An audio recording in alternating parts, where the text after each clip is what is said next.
सोलापूर विधान परिषदेच्या निवडणुकीसाठी भाजपने बार्शीचे माजी आमदार राजेंद्र राऊत यांना मैदानात उतरवलंय, तर त्यांच्या विरोधात राष्ट्रवादी शरद पवार गटाचे नेते वसंत देशमुख यांनी शड्डू ठोकलाय। विशेष म्हणजे काँग्रेस उमेदवाराचा अर्ज बाद झाल्यानंतर महाविकास आघाडीने वसंत देशमुख यांचा अधिकृत उमेदवार म्हणून स्वीकार केलाय। दरम्यान भाजपचं बिनविरोधचं स्वप्न भंगल्यानंतर पालकमंत्री आणि भाजप नेते जयकुमार गोरे यांनी प्रतिक्रिया दिली होती। ज्यांच्याकडे 616 पैकी 16 मतही नाहीत त्यांच्यात लढाई व्हायचं कारण नाही असं गोरे म्हणाले होते। आता गोरेंच्या या टीकेला खासदार धैर्यशील मोहिते पाटील यांनी प्रत्युत्तर दिलंय। आपण 16 मतापासून सुरुवात करतो, त्याला पालकमंत्री 500 पासून सुरू करतात, 500 त्यांच्या बरोबर आहेत असतात। त्यांचा आकडा त्यांनी नक्की ठरवावा। कधी 600 म्हणतायत, कधी 500 म्हणतायत, त्यांचा संभ्रम त्यांनाच विचारा। सगळ्या प्रचाराची भाजप करताना आपल्याला सभा देखील त्यांच्या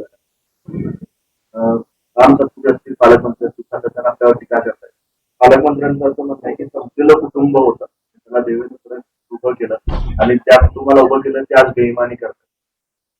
लोकशाही आहे, सगळ्यांना बोलण्याचा अधिकार आहे, परंतु मला हे समजत नाही, या सोलापूर जिल्ह्यामध्ये कुठलंही इलेक्शन लागलं, मोहिते पाटील उमेदवार जरी नसले तर मोहिते पाटलांवर टीका करणं सोडून दुसरं काहीच जमत नाही।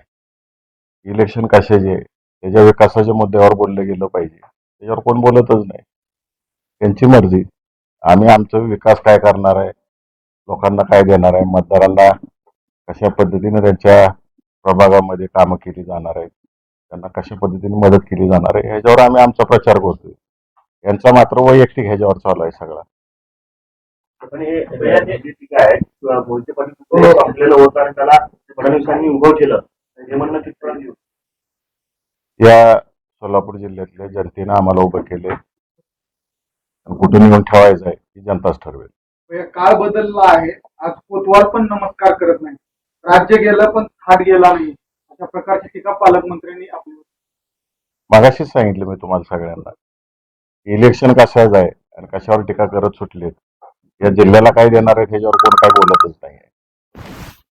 अशा प्रकारे टीका करतायत की कोतवाल देखील नमस्कार करतात, कुठेतरी वेगळ्या पद्धतीनं ही निवडणूक त्यांची संस्कृती दाखवून देते। काँग्रेस त्यांना सोपी होती, मात्र आता राष्ट्रवादी जे आहे ते ग्रामीण भागात जास्त संख्याबळ असलेलं आहे आणि ग्रासरूटला आहे, त्यामुळे भाजपला अडचणीचं ठरतंय का हे?